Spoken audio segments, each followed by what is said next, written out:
Good evening. We'll call to order tonight's public hearing. This is to discuss the town's option to become a member of the municipality of the Connecticut Municipal Redevelopment Authority. Okay. Town of Rocky Hill legal notice of public hearing.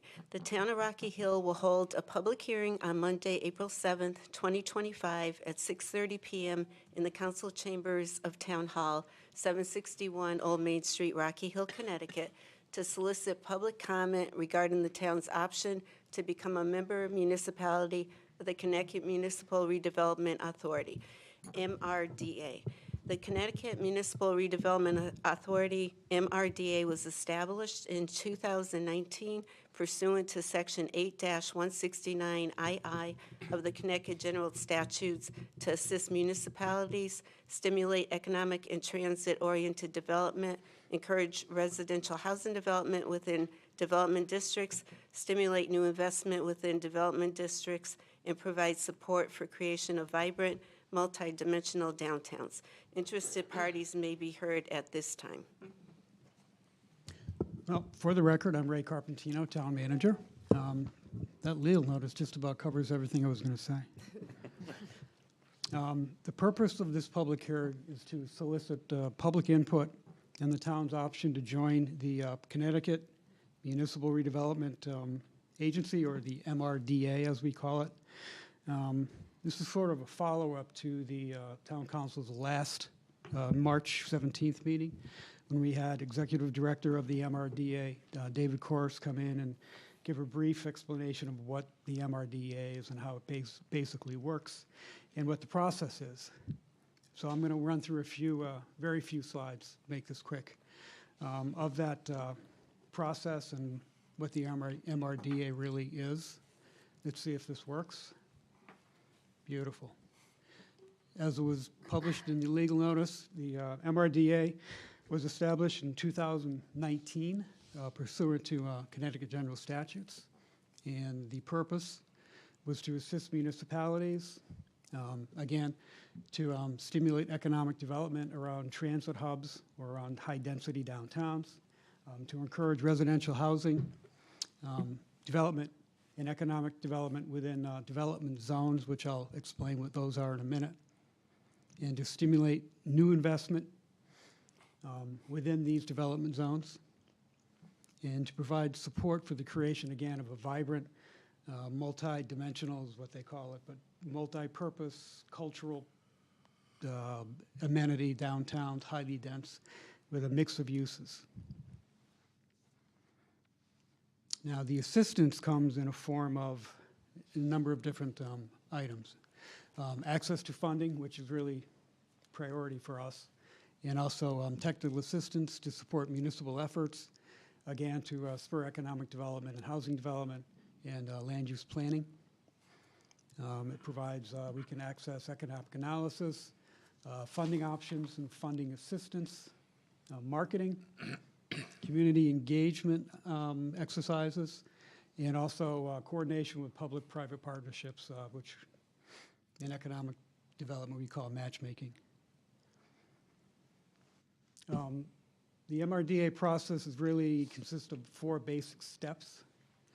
Number 1, the town council has to pass a resolution at a public hearing, which is why I'm standing here right now.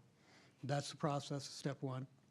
Step 2 is to get certification of what is called housing growth zones. That is a statutory definition.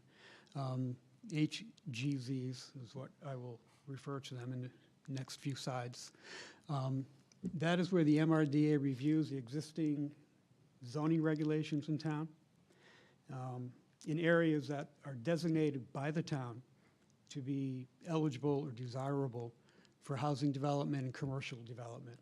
And again, I have in parentheses, housing is not necessarily affordable housing, it's market rate, affordable, whatever the town wants. There are no restrictions with this program.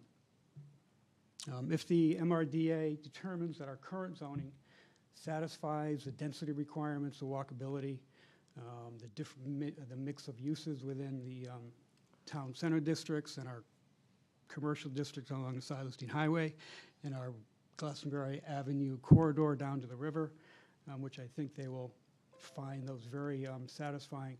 They will certify those zones as eligible. If our regulations, if they feel they are not eligible, they will work with the town, planning and zoning, essentially, to modify those regulations so they are eligible. Again, it's up to the town if we want to work with them. We don't have to work with them. It's all voluntary.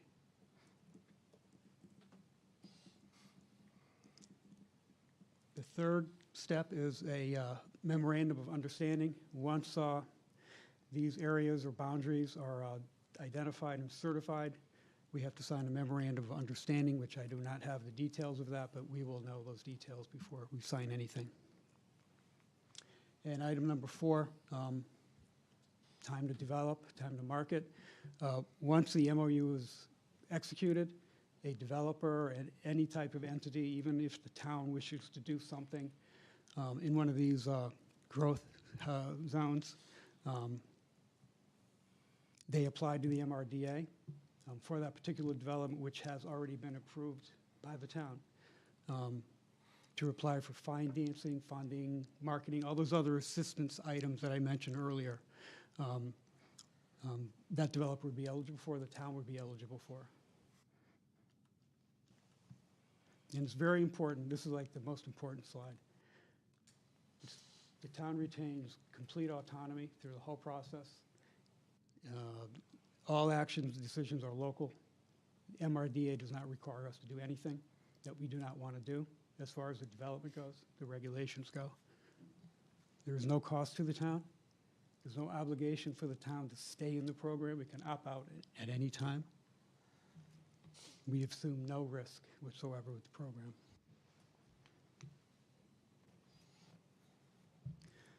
I just added a couple of maps. This is the existing zoning map. If you see the dark red area, that's where Route 160, Silas Deane Highway, Glastonbury Avenue, they all merge at one area. That's our town village center.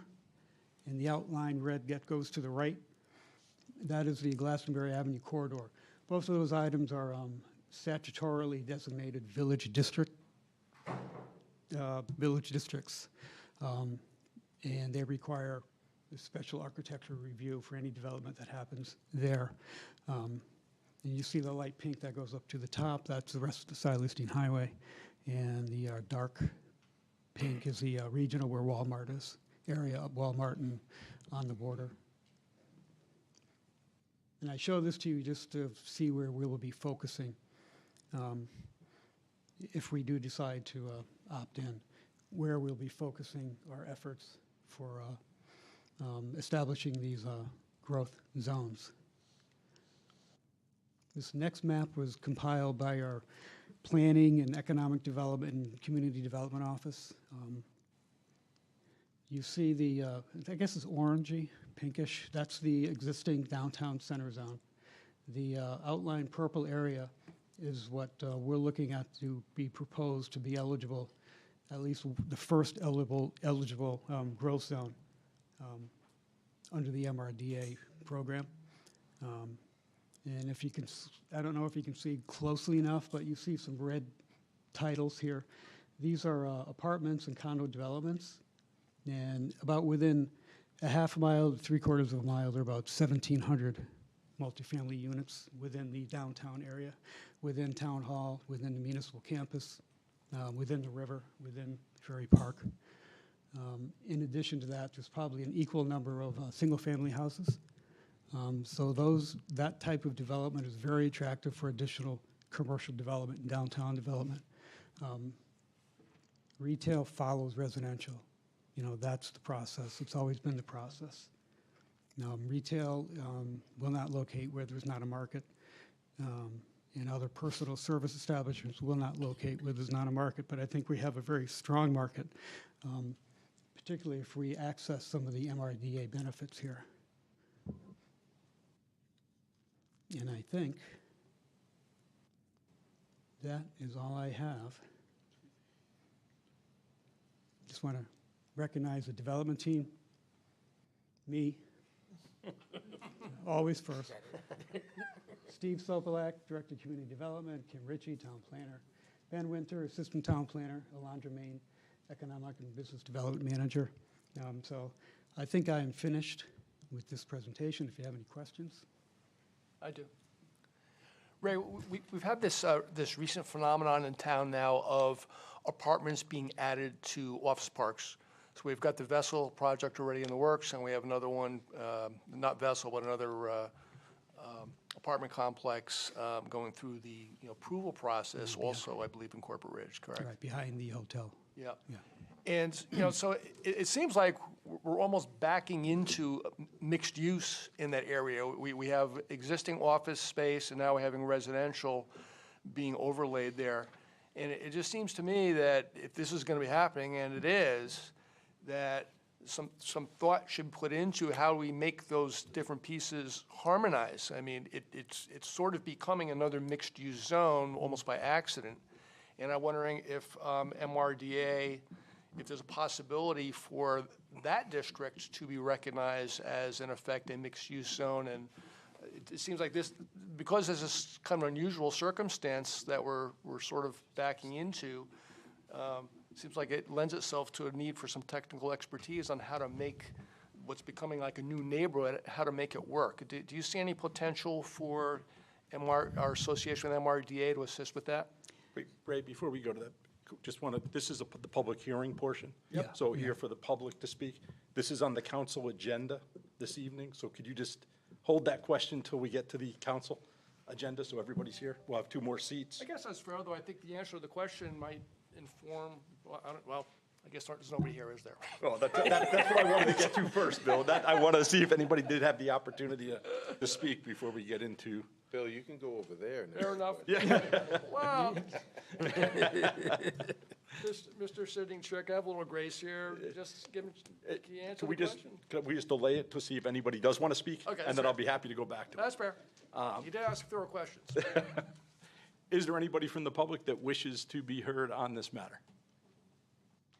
Seeing none, go ahead with the answer. Thank you. ask No. again, right? You- Absolutely, yes. That is really the purpose that I find as an initial benefit for entering into this program, is getting access to that type of planning, economic analysis, land use development planning. That's a great idea. I did not think of that, and I'm not sure if anybody else across the hallway, redevelopment, community development thought of that, but yeah, that's something that I think we need to look at, because you're right, we want to keep the value of that office park up also. So we need to be careful of what is actually being approved as far as the value of the development. Okay, thank you. All right. Seeing that we have no one wishing to be heard from the public, I'll entertain a motion to close the public hearing. Make a motion to close the public hearing. Second? All in favor? Aye. Aye.